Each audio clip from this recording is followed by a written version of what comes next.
Freedom Riders cross into Mississippi. The game founded in a peach basket turns sour as a lemon.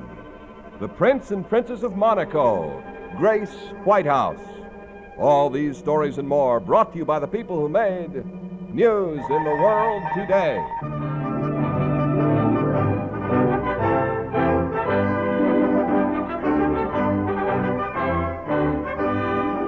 The Mutual Broadcasting System presents radio's #1 award-winning program, The World Today.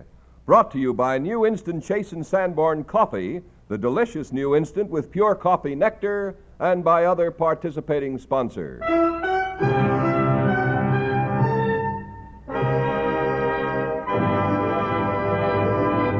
This is John Scott in New York.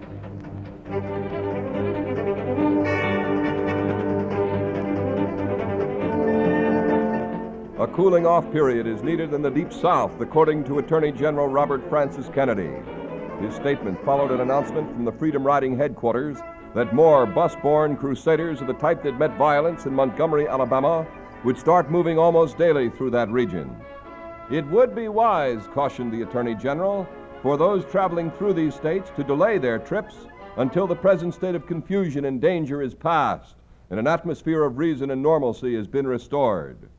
Robert Kennedy warned of the increasing possibility that innocent persons may be injured. There are curiosity seekers, publicity seekers, and others who are seeking to serve their own causes, as well as many persons who are traveling because they must use the interstate carriers to reach their destination. In an earlier statement, the Attorney General had linked his appeal for restraint to the upcoming international trip of President Kennedy. President Kennedy, who must soon meet de Gaulle of France, Khrushchev of Soviet Russia, Prime Minister Macmillan and Queen Elizabeth II of Britain, and he must meet them on an unembarrassed footing. Meanwhile, in Jackson, Mississippi, 12 of the Freedom Riders came to town today and got off their bus. For the rest of the story, here is John Jay of Mutual Station WJQS, Jackson, Mississippi. The first of what apparently will be an all-out effort to test the segregation barriers of Mississippi took place this afternoon. A Trailways bus with 12 self-styled Freedom Riders arrived in this capital city of Mississippi, hardcore of segregation. Promptly upon arrival at the bus station, all 12 riders were hustled off to jail, charged with inciting a riot, refusal to obey an officer, and disorderly conduct. The charges came moments after they stepped from their bus. 8 Negroes were arrested for entering a white men's room. After reading a sign, the colored area was closed. The other arrested in front of the bus station. An estimated crowd of 200 were lined up behind a cordon of police for 4 blocks. Most were people who worked in the immediate area. There were no incidents in direct contrast to the bloody rioting which occurred when the group pulled into Montgomery last week.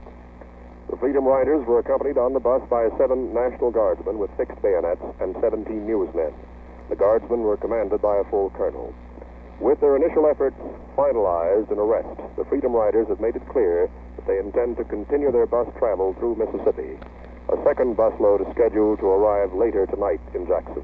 The 12 are scheduled for trial tomorrow. This is John Jay, WJQS News. Now back to John Scott on The World Today in New York. This evening, another group of Freedom Riding youngsters got off a bus in Jackson, Mississippi, and all were promptly put in jail.